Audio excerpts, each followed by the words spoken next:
Hi అండి అందరికీ. ఈరోజు మనం దబ్బకాయలతోటి పొక్కింపు చేసుకున్నాము.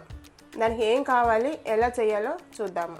దబ్బకాయ పొక్కింపుకి మంచి పండిన దబ్బకాయలు తీసుకుని శుభ్రంగా కడిగి చిన్న చిన్న ముక్కల కింద కట్ చేసుకోవాలి. దబ్బకాయ పొక్కింపుకి దబ్బకాయలు ఇలా చిన్న చిన్న ముక్కల కింద తరిగి పెట్టుకున్నాను. చూసారు కదా, ఒక 1 ఇంచ్ ముక్కల కింద తరిగాను. ఇందులో గింజలు వీలైనంత వరకు తీసేయాలి. తర్వాత అలాగే కొన్ని పచ్చిమిరపకాయలు, ఒక 5-6 పచ్చిమిరపకాయలు వేసాను. కొంచెం చీల్చి వేసుకుంటే దీంతో పాటు ఉడికి బాగుంటుంది. సో మనం దీన్ని పోపు వేసి పోపులో వేయాలి ముక్కల్ని.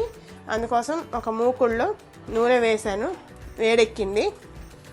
పోపు కోసము ఆవాలు, ఎండుమిరపకాయలు, ఒక పెద్ద స్పూన్ ఆవాలు ఉన్నాయి, 2-3 ఎండుమిరపకాయలు, ఇవి ఇందులో వేసేద్దాం. నూనె వేడెక్కింది. నూనె మాత్రం కొంచెం ఎక్కువే పడుతుంది.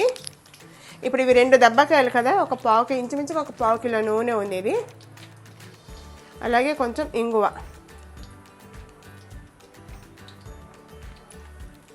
ఒక ఇంగువ ముక్క వేసేస్తున్నాను. మంచి వాసన ఉంటుంది, టేస్ట్ వస్తుంది ఇంగువతోటి. ఇప్పుడు ఆవాలు చిటపట్లాడిన తర్వాత మనం దబ్బకాయ ముక్కలన్నీ వేసేయాలి. ఆవాలు చిటపట్లాడుతున్నాయి, మంచి వాసన వస్తుంది పోపు కూడా. ఇప్పుడు ఇందులో ఈ దబ్బకాయ ముక్కలన్నీ వేసేద్దాము.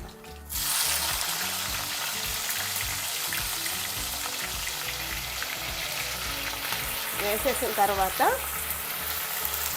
అన్నీ ఇది వేయడం వరకే ఈజీ పని, తర్వాత అంతా చాలా సింపుల్ అయిపోతుంది. ఒక్కసారి కలిపి పసుపు 1 స్పూను, ఉప్పు అన్నీ వేసేయాలండి. ఇప్పుడేను ఉప్పు కారము అన్నీ ఉజ్జాయింపుగానేనండి. నేను ఒక పెద్ద స్పూన్ తోటి వేస్తున్నాను ఉప్పు. మనం కావాలంటే తర్వాత వేసుకోవచ్చు, ముందే ఎక్కువైపోతే కష్టం అవుతుంది కదా. అలాగే కారం అన్నీ ఉజ్జాయింపుగా వేసుకోవాలి.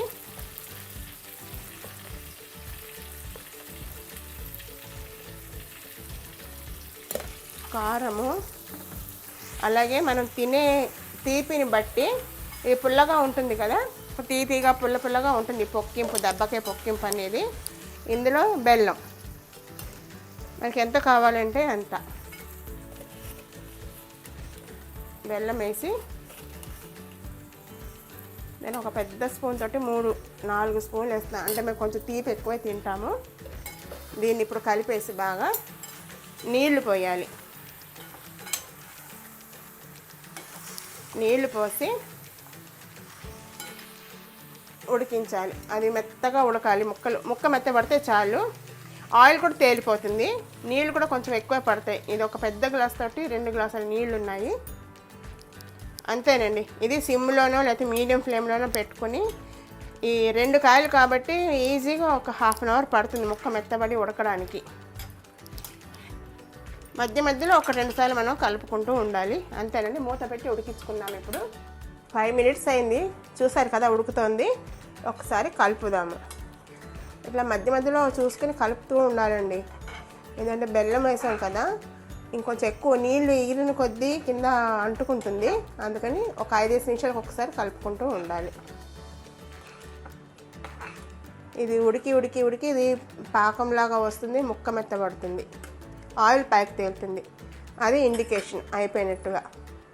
ఒక్కసారి మళ్ళీ కలుపుతున్నానండి. చూసారా, ఈ చివరంతా అంటుంది. అంటే మనం ఇంతవరకు పోసింది ఇప్పుడు కొంచెం ఇంతవరకు కిందకి దిగింది. ఇలా ఉడికి ముక్క మెత్తబడుతుంది.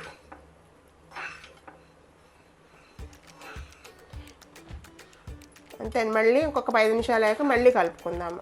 ఇప్పటికి 10 మినిట్స్ అయింది మనం పెట్టి. మళ్ళీ ఒకసారి మూత తీసి చూద్దాము, ఎలా అయిందో చూద్దాం. ఇప్పుడు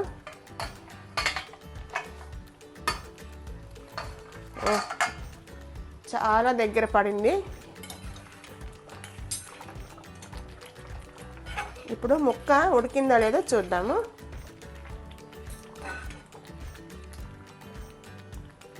ఇట్లా ఒక దాంట్లో ఒక గరిటలో వేసుకొని ఇలా గుచ్చి చూడండి. ఇంకా కొద్దిగా ఉడకాలండి. ఇంకొక 5 మినిట్స్ పడుతుంది. సో ఇది చూసారు కదా, మనం నీళ్లు పోసినప్పుడు నిండా వచ్చింది. ఇప్పటికి సగానికి అయిపోయింది. ఇంకొక 5-10 మినిట్స్లో ఆ ముక్క ఇంకొంచెం మెత్తబడిపోతే మనం స్టవ్ కట్టేసుకోవచ్చు. సో మళ్ళీ మూత పెట్టి ఉడికించుకున్నాము. సో ఫైనల్గా మూత తీసి మళ్ళీ చూద్దాము. ఈ పాటకు అయిపోయి ఉంటుంది. అయిపోయినట్టే ఉందండి. ఎందుకంటే ఇందాక ఆల్రెడీ ముక్క కొంచెం మెత్తగా అయిపోయింది కదా. ఇప్పుడు మళ్ళీ చూద్దాము.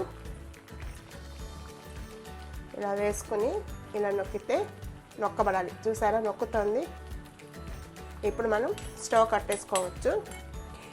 ఈ స్టేజ్లో మనము చూసుకుంటూ ఉండాలి, కలుపుకుంటూనే. ఎందుకంటే ఇలా చిక్కబడిన తర్వాత ఫ్రీక్వెంట్గా కలపకపోతే మాడిపోతుంది.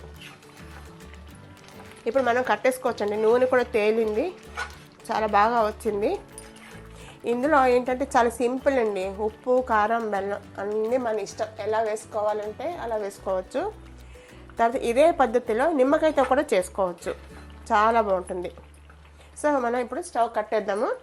ఇది ఆరిన తర్వాత ఇంకా దగ్గరకు అవుతుంది. ఇది ఇప్పుడు పలచగా ఉంది కదా అనుకుంటున్నారు కదా, కానీ ఆరిన తర్వాత ఇంకా దగ్గరకు అవుతుంది. ఇది వేడివేడి అన్నంలో నెయ్యి వేసుకుని తింటే చాలా బాగుంటుంది. మళ్ళీ అన్ని టిఫిన్లోకి చాలా బాగుంటుంది. సో మీరు కూడా ఒకసారి ట్రై చేయండి. స్టవ్ కట్టేస్తున్నాను.